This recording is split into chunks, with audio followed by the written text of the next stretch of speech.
दानवीर कर्ण, जो कि कुंती का पुत्र था।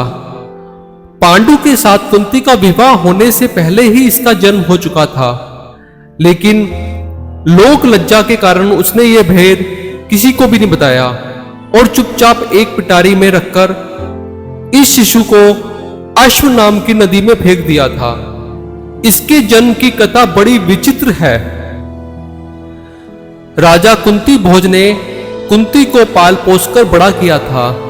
राजा के यहां एक बार महर्षि दुर्वासा आए। कुंती ने उनका बड़ा ही आदर सत्कार किया और जब वह वहां ठहरे, कुंती ने उनकी बड़ी ही सेवा की।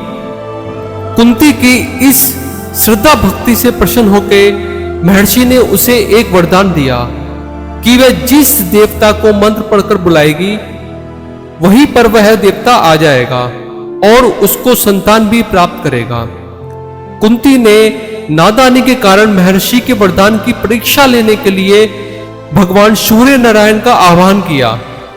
बस उसी क्षण सूर्यदेव वहां आ गए। उन्हीं के प्रताप के कारण कुंती के गर्भ से कर्ण का जन्म हुआ। जब लोक लाज के डर से पिटारी में रखकर इस शिशु को उसने फेंक दिया, तो वह पिटारी बहती हुई आगे पहुंची। वहां अधिरथ ने कौतूहलवश उसे उठा लिया और खोलकर देखा तो उसमें एक जीवित शिशु देखकर वह आश्चर्य करने लगे।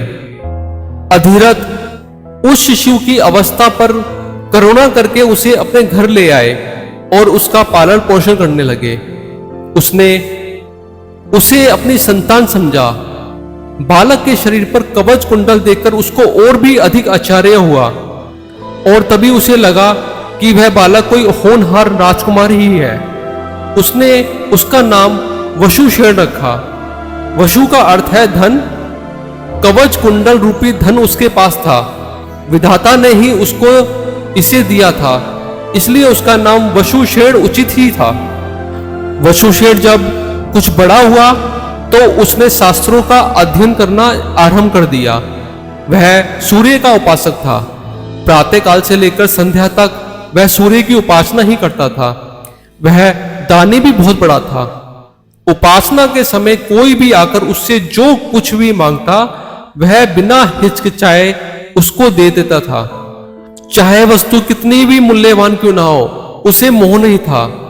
उसका गौरव तो दानवीर कहलाने में था और अपने कृत्यों से अपने वास्तव में यह सिद्ध कर दिया कि वह दानवीर था। उसके समान दानी कौरवों और पांडवों में कोई भी नहीं था। उसका परिचय तो हमें उस समय मिलता है जब इंद्र ब्राह्मण का भेष धारण करके उसके पास उसकी अमूल्य निधि मतलब कवच कुंडल मांगने गए। उस समय कर्ण ने देवराज इंद्र का स्वागत किया और बिना कुछ सोचे समझे, बिना संकोच किए अपने कवच कुंडल उतारकर इंद्र को दान में दे दिए। दान करते समय अपने हित या अहित का विचार भी वे नहीं करते थे। यद्यपि सूर्य भगवान पहले से ही उन्हें मना कर चुके थे कि वह इन कवच कुंडलों को किसी को भी ना दे, लेकिन दानवीर कर्ण किसी याचक को निराश करके वापस लौटना तो जानते ही नहीं थे। कर्ण के इस साहस के कारण ही उसका नाम वेकतन पड़ा था। यदि इस कवच कुंडल को वह नहीं देता तो कोई भी योद्धा उसे युद्ध में परास्त नहीं कर सकता था। इंद्र ने अर्जुन के हित के लिए ही इसको मांगा था, क्योंकि इसके बिना अर्जुन कभी भी उसे नहीं हरा सकता था। फिर भी उसके इस अद्वितीय गुण से प्रभावित होकर इंद्र ने उसको एक पुरुष घातनी अमोघ शक्ति दी। उस शक्ति के सामने कोई भी योद्धा किसी भी हालत में जीवित नहीं रह सकता था और उसको कर्ण ने अर्जुन के लिए रखा था।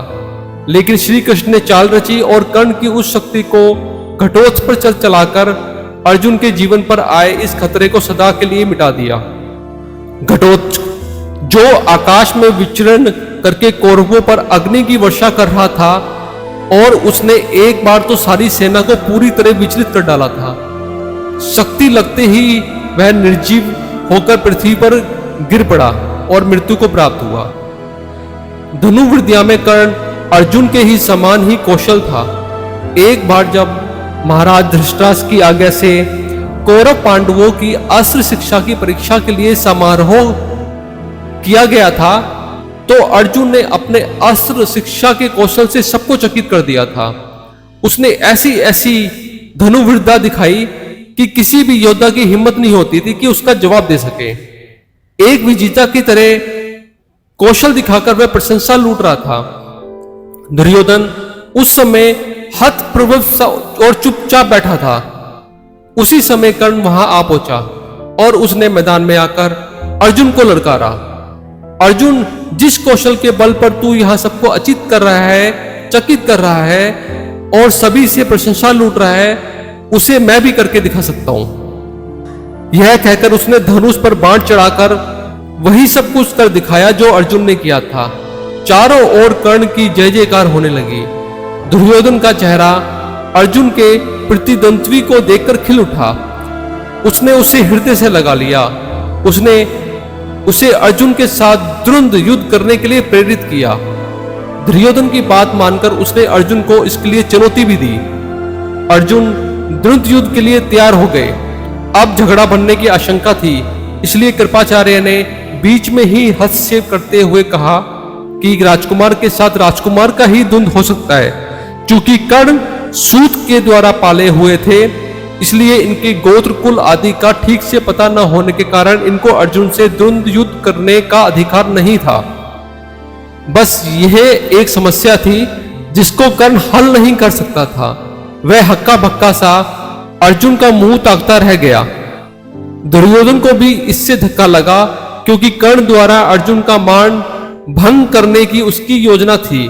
जब कर्ण इस दुविधा में पड़ा हुआ आगे अपने पैर नहीं बढ़ा सका, अर्जुन को द्वंद्व के लिए नहीं लड़का सका, तो दुर्योधन ने उसे राजाओं की श्रेणी में लाने के लिए उसे अंग देश का राजा बना दिया।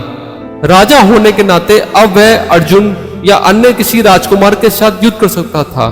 वह इसके लिए उतारू भी था, लेकिन संदेह होने के कारण यह वाद विवाद थम गया और सब अपने अपने घर चले गए। बस फिर जीवन में सदा ही कर्ण अर्जुन से प्रतिद्वंद्वी के रूप में मिला। अर्जुन से ही उसकी विशेष रूप से शत्रुता थी। वह उसकी प्रसिद्धि को सहन नहीं कर सकता था। अनेक स्थलों पर वह अर्जुन के सामने आया, लेकिन अपना कुल गोत्र ना बता सकने के कारण उसे सामने से हटना पड़ा। वह सूत्रपुत्र कहलाता था, क्योंकि सूत ने ही उसे पाला था। इसी कारण द्रौपदी के स्वयंवर में भी घूमती मछली की आंख भेदने में सामर्थ्य रखते हुए भी उसे अवसर नहीं दिया गया।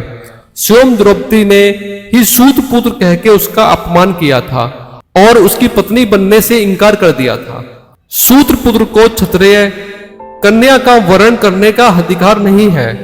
ये शब्द शूल की तरह उसके हृदय में चुभ गए थे और वह लहू के घूंट पीकर अपने स्थान पर आ बैठा था। जब दुर्योधन के भाई विकर्ण ने कौरवों के इस घृणित व्यवहार की निंदा की थी, तो कर्ण ने उससे कहा था, विकर्ण, तुम अपने कुल की हानि करने के लिए पैदा हुए हो। अधर्म अधर्म तुम पुकार रहे हो। द्रौपदी के साथ जो भी व्यवहार किया जा रहा है वह ठीक है। वह दासी है और दासी के ऊपर स्वामी का पूरा अधिकार होता है। यह कहकर उसने द्रौपदी द्वारा किए गए अपने अपमान का बदला चुकाया। उस समय उसका हृदय पत्थर की तरह कठोर हो गया था।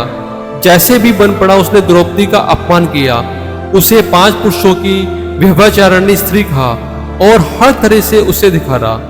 उस समय प्रतिशोध की आग में जलते हुए उसने उचित अनुचित का भी विचार छोड़ दिया।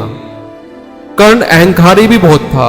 उसे अपने पराक्रम पर बहुत घमंड था और बार बार दुर्योधन को प्रसन्न करने के लिए वह कहता भी था कि वह एक क्षण में ही अर्जुन को मार गिराएगा। इसके लिए भगवान परशुराम द्वारा सिखाए गए अपने अस्त्र कौशल की दुहाई भी देता था। यहां तक कि भीष्म पितामह, गुरु द्रोणाचार्य आदि के सामने भी वह अपनी सेकी पखारने से बाज नहीं आता था। इन सबके होते हुए भी कर्ण अपनी बात का धनी था। जो कुछ भी वचन वह दे देता था, उससे हटना तो वह जानता ही नहीं था। श्री कृष्ण ने उसे यह बता दिया था कि कुंती का ज्येष्ठ पुत्र है और साथ में उन्होंने उनसे पांडवों की ओर से मिल जाने का आग्रह भी किया था। लेकिन सब कुछ सुनकर भी उसने दुर्योधन के साथ विश्वासघात करना उचित नहीं समझा। श्री कृष्ण ने कहा था, कर्ण, भाइयों के विरुद्ध लड़कर उनको मारने की कामना करना पाप है, इसलिए तुम कौरवों का साथ छोड़कर पांडवों का पक्ष ले लो। युधिष्ठिर तुम्हें अपना अर्गज मानकर, बड़ा भाई मानकर अपना जीता हुआ साम्राज्य तुम्हें दे देंगे। कृष्ण की ये प्रलोभन भरी बातें सुनकर भी कर्ण अपने वचन पर डट रहा और कहने लगा, श्री कृष्ण, दुर्योधन के साथ विश्वासघात करना सबसे बड़ा पाप है। यदि मैं उसकी मित्रता को तोड़कर पांडवों से मिल जाऊंगा तो सब यही कहेंगे कि कर्ण अर्जुन से डरकर उनकी ओर मिल गया है। फिर मैं ऐसा क्या करूं? मेरी मां ने तो मुझे मारने का सारा प्रबंध कर दिया था। सूत ने ही मुझे उठाया और पाला, इसलिए वे ही मेरे पिता तुल्य हैं। सूतों के साथ मैं कई यज्ञ भी कर चुका हूं और मेरा विवाह संबंध भी सूतों के परिवार में ही हुआ है। फिर मेरा पांडवों से क्या संबंध रहा? धृतराष्ट्र के घराने में ही दुर्योधन के आश्रित में मैं रहा हूं और 13 वर्ष तक मैंने उन्हीं का दिया हुआ राज्य किया है। फिर कैसे उनके साथ विश्वासघात कर दूं? दुर्योधन को मेरे ऊपर पूरा विश्वास है। मेरे कहने से ही तो उसने युद्ध मोल लिया है और अर्जुन के प्रतिद्वंद्वी के रूप में दुर्योधन की आशाएं मेरे ऊपर तो लगी हुई हैं। इस परिस्थिति में अपने आश्रयदाता और मित्र दुर्योधन को छोड़कर मैं पांडव पक्ष में नहीं मिल सकता।